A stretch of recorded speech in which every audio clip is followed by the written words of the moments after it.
కృష్ణా జిల్లా చైర్పర్సన్ ఉప్పాల హారికపై గుడివాడలో నిన్న జరిగిన దాడిని ఖండించిన పామరు వైఎస్ఆర్సీపీ నాయకులు ఈ దాడి ప్రజలపైన ప్రజాస్వామ్యం పైన దాడి చేసినట్లుగానే పరిగణించాల్సి వస్తుంది. కృష్ణా జిల్లాలో బీసీ మహిళ గౌడ సామాజిక వర్గానికి చెందిన ఆడపడుచు పైన దాడి జరిగిందంటే జిల్లాలో ఉన్నటువంటి బీసీల పైన గౌడ సామాజిక వర్గం యావత్తు పైన దాడిగానే పరిగణిస్తాం. ఖచ్చితంగా ఇటువంటి విధానాల్ని ప్రభుత్వం మార్చుకోవాలి. ప్రజాస్వామ్యబద్ధంగా మీరు ఇచ్చినటువంటి హామీలని అమలు చేయాలి. మీరు ఖచ్చితంగా ప్రవేశపెట్టిన గ్యారంటీ పథకాలు అమలు చేస్తానని చెప్పి సూపర్ 6 పథకాలు పెట్టారు. నిన్న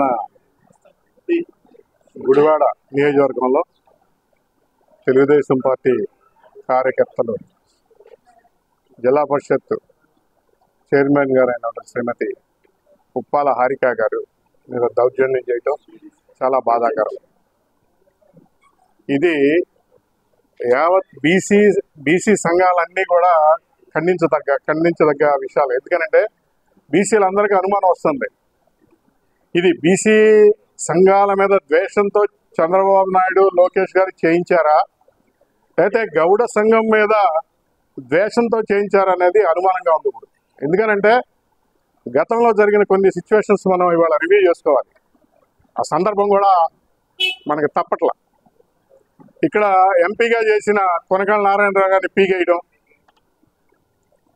గత 4 సార్లు విజయం సాధించిన కాగిత వెంకటరావు గారికి మంత్రి పదవి ఇవ్వకుండా చేయటం, ఉమ్మడి రాష్ట్రంలో గౌడ సంఘంగా ఉన్నటువంటి సంఘాన్ని 2గా విభజించటం, అదేవిధంగా మా గౌడ సంఘానికి పెద్ద అయినటువంటి సర్దార్ గౌతులచ్చన్న గారి విగ్రహావిష్కరణకి గౌడ సంఘ సభ్యులు కలిసి మాట్లాడుకుంటే దాని మీద చర్యలు తీసుకుంటాం. ఇవన్నీ చూస్తుంటే ఒక గౌడ సంఘం మీదే వీళ్ళకి ఏదన్నా ఆక్రోషంగా, ఎందుకంటే గతంలో ఏ కులం ఏ క్యాస్ట్ కమార్ కూడా ఎవరో ఉండుండరు. గౌడ సంఘం అంత నెత్తిని పెట్టుకుని మోసింది తెలుగుదేశాన్ని. కానీ అదే గౌడ సంఘాన్ని ఈ చంద్రబాబు నాయుడు కూటమి ప్రభుత్వం వచ్చిన తర్వాత సర్వనాశనం చేయడానికి ప్లాన్ చేశారనేది ఒక అభిప్రాయం మా అందరికి కలుగుతుంది. ఇంకొకటి, ఇచ్చాపురం నుండి తడ వరకు కూడా జిల్లా పరిషత్ చైర్మన్ కానివ్వండి, లేకపోతే అనేకమైన మున్సిపల్ చైర్మన్లు కానివ్వండి, కార్పొరేషన్ చైర్మన్స్ కానివ్వండి, తెలుగుదేశం వాళ్ళు అడ్డగోలుగా దాన్ని వైపరుచుకుంటూ జరుగుతుంది. ఈ కృష్ణా జిల్లా ఎంతో ప్రతిష్టాత్మకమైన కృష్ణా జిల్లా ఓసీలు కేటాయిస్తే జగన్మోహన్ రెడ్డి గారు ఒక బీసీ మహిళ, చదువుకున్న మహిళ, విజ్ఞానం కలిగిన మహిళ, గౌడ కులస్తులైనటువంటి హారిక ఇస్తే వీళ్ళకి ఎందుకు ఇంత ద్వేషం? పోటీపడు, నువ్వు కూడా ఇంకో గౌడ కులానికి ఇంకో మంచి పదవి, తప్పులేదు, మేము బాధపడం.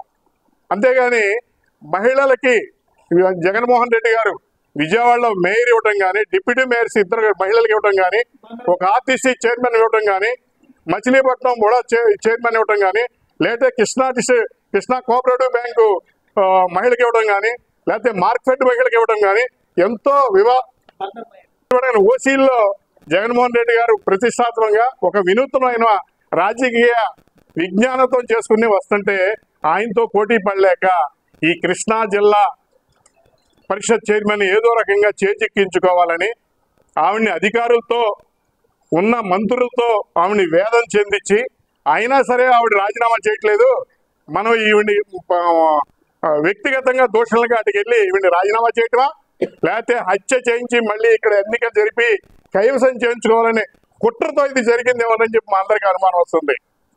రాడ్లు కత్తులు మీకు కాదు, మా గౌడ కులానికి పుట్టుకతోనే కత్తి ఎలా పట్టాలి, తునగాల బండి ఎలా పట్టాలో మాకు తెలుసు. మీద గనక అదే గనక చరిత్రలో రిపీట్ అయితే అది ఎలా వాడాలో మేము చూపిస్తామని చెప్పి ఈ రకంగా హెచ్చరిక చేస్తున్నాం. ఇది గనక మళ్ళీ ఇంకోసారి పునరావృతం అయితే దాని పరిణామాలు తీవ్రంగా ఉంటాయని మాత్రం హెచ్చరిస్తున్నాం.